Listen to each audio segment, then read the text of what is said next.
उत्तर प्रदेश को वैश्विक tech hub बनाने की दिशा में बड़ा कदम उठाया गया। लखनऊ और नोएडा में AI सिटी विकसित होगी, जहां सिफी टेक्नोलॉजीज अपना निवेश दोगुना करेंगी। मुख्यमंत्री योगी आदित्यनाथ से मुलाकात के बाद सिफी के चेयरमैन राजू वेगिसना ने बताया कि कंपनी अगले 3 वर्षों में यूपी में निवेश बढ़ाकर 24,000 करोड़ से अधिक करेगी। लखनऊ में AI एज डेटा सेंटर और हाई पर स्केल AI कैंपस बनेगा, जबकि नोएडा में अतिरिक्त AI कैंपस जोड़ा जाएगा। इस पहल से रोजगार, नवाचार और डिजिटल गवर्नेंस को मजबूती मिलेगी।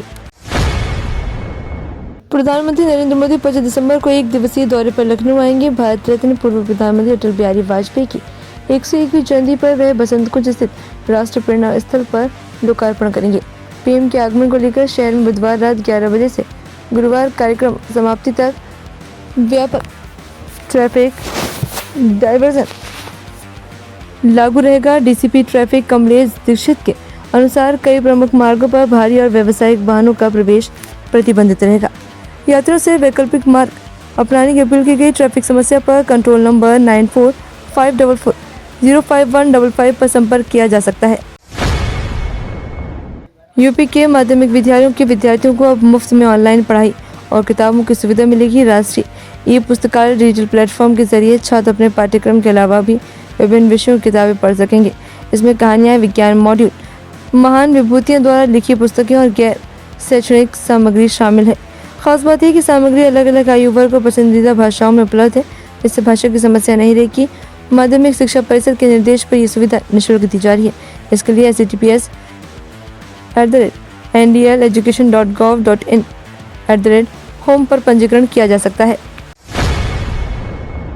यूपी में अब ट्रैफिक व्यवस्था को बेहतर बनाने के लिए ट्रैफिक पुलिस और गूगल मैप्स मिलकर काम करेंगे। नए अपडेट के बाद ऑफिस जाते समय वीआईपी मूवमेंट, आपदा निर्माण कार्य या ट्रैफिक डायवर्जन की जानकारी घर से निकलते ही मोबाइल पर मिल जाएगी। डीसीपी ट्रैफिक कमलेश दीक्षित ने बताया कि शहर के मैप को अपडेट किया जा रहा है ताकि निर्माणाधीन फ्लाईओवर, सकरी गलियां और वैकल्पिक रास्ते भी दिखे। रियल टाइम अपडेट से जाम की समस्या कम होगी और वाहन चालकों को लगातार अलर्ट मिलता रहेगा। उत्तर प्रदेश विधानसभा में मंगलवार को उत्तर प्रदेश ग्रामीण आबादी विधेयक 2025 पास हो गया। इसके लागू होने के बाद गांव की आबादी भूमि पर बने घरों के लिए बैंक लोन मिल सकेगा। घरौनी को आधिकारिक दस्तावेज का दर्जा मिलेगा। विरासत, बिक्री या अन्य कारणों से घरौनी में नामांतरण और संशोधन करना आसान होगा। ड्रोन सर्वे से तैयारी, स्वामित्व अभिलेखों को कानूनी मान्यता दी गई। प्रदेश में 1,10,000 गाँव इस कानून के दायरे में आएंगे। इससे संपत्ति विवाद घटेंगे और ग्रामीण विकास को गति मिलेगी।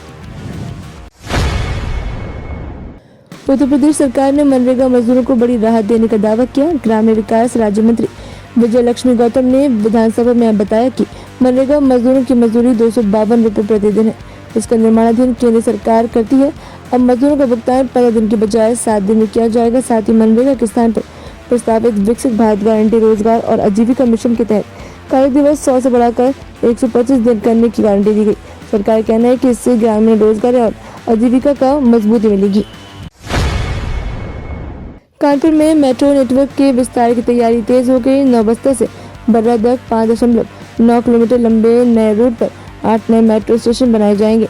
इसमें करीब 1900 करोड़ रुपए खर्च होंगे। इसकी डीपीआर तैयार कर यूपीएमआरसी को सौंप दी गई। इसे जल्द योगी सरकार के सामने रखा जाएगा। यूपीएमआरसी के अनुसार दिसंबर के अंत या जनवरी के में कानपुर सेंट्रल से नौबस्ता तक ट्रायल रन शुरू होगा। मार्च तक आईआईटी से नौबस्ता तक संचालन की तैयारी है।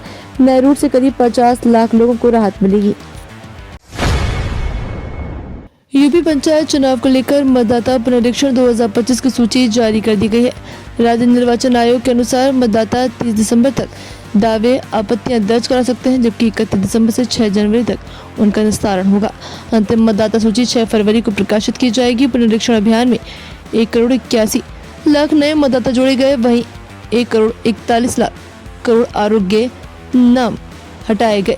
इसमें कुल 40.19 लाख मतदाताओं की वृद्धि हुई। सूची आयोग की वेबसाइट पर उपलब्ध होगी, जहां मतदाता विवरण जांच सकते हैं। उत्तर प्रदेश पुलिस में भर्ती की तैयारी कर रहे युवाओं के लिए बड़ी खुशखबरी। उत्तर प्रदेश पुलिस एवं प्रोन्नति बोर्ड ने सब इंस्पेक्टर और असिस्टेंट सब इंस्पेक्टर की कुल 537 पदों पर भर्ती का नोटिफिकेशन जारी किया। आवेदन UPPB www.bharatiya.gov.in पर किए जा सकते हैं। अंतिम तिथि 19 जनवरी 2026 है। भर्ती में एसआई, एएसआई और एएसआई अकाउंटेंट्स के पद शामिल हैं। उम्मीदवारों के लिए ग्रेजुएशन, टाइपिंग और ओ लेवल योग्यता जरूरी है। चयन लिखित परीक्षा, टाइपिंग, शारीरिक परीक्षण और मेडिकल के आधार पर होगा। यूपी विधानसभा में शीतकालीन सत्र के अंतिम दिन प्रश्नकाल में बिजली मुद्दे पर सत्ता पक्ष और विपक्ष के बीच तीखी बहस हुई। सपा विधायक रागिनी सोनकर ने बिजली उत्पादन और वितरण में असमानता का आरोप लगाया। ऊर्जा मंत्री ने जवाब में कहा कि वर्तमान सरकार जिस दर पर बिजली खरीद रही है उससे 1 रुपये प्रति यूनिट ज्यादा दर पर सपा सरकार में बिजली खरीदी जाती है। स्मार्ट मीटर को लेकर उठे सवालों पर मंत्री ने कहा कि ये सामान्य मीटर का उन्नत संस्करण है और इससे उपभोक्ता को कोई अतिरिक्त भार नहीं पड़ रहा है।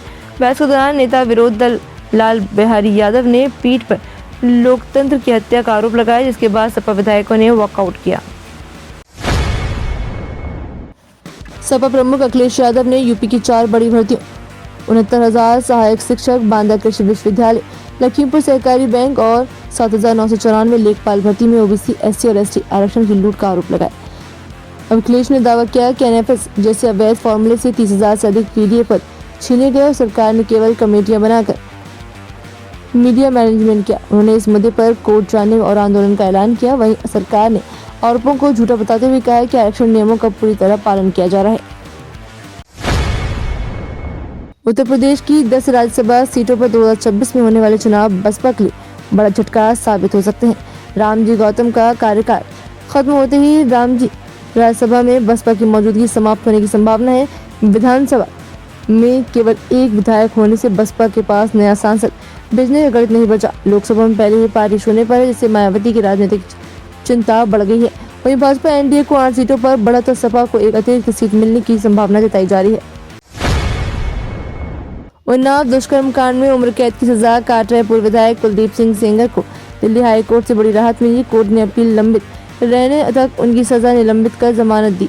हालांकि पिता की हिरासत में मौत मामले में सजा के कारण वे अभी जेल से बाहर नहीं आ पाए हैं। 25 साल के राजनीतिक करियर में ग्राम प्रधान से 4 बार विधायक बने सेंगर का प्रभाव 2017 के नाबालिग दुष्कर्म मामले के बाद पूरी तरह खत्म हो गया। 6 साल से तिहाड़ जेल में बंद सेंगर के मामले में यूपी की राजनीति और कानून व्यवस्था पर गंभीर सवाल खड़े किए। उत्तर प्रदेश विधानसभा के शीतकालीन सत्र के दौरान अनुपूरक बजट को लेकर सियासत तेज हो गई। डिप्टी सीएम ब्रजेश पाठक ने समाजवादी पार्टी पर तीखा हमला करते हुए कहा कि अब सपा की दाल यूपी में गलने वाली नहीं। उन्होंने आरोप लगाया कि सपा सरकारों में प्रदेश अराजकता, दंगे और माफियावाद का गढ़ बना रहा। वहीं डिप्टी सीएम केशव प्रसाद मौर्य ने कहा कि विपक्ष को विकास से कोई मतलब नहीं और वह सिर्फ आलोचना करता है। सरकार प्रदेश को माफिया मुक्त कर विकास की राह पर आगे बढ़ा रही है। उत्तर प्रदेश में 25 दिसंबर को हाड़ कपाने वाली ठंड और घने कोहरे का कहर जारी रहेगा। मौसम विभाग ने बुधवार को 32 जिलों में घने से अत्यंत घना कोहरा छाने की चेतावनी जारी की है।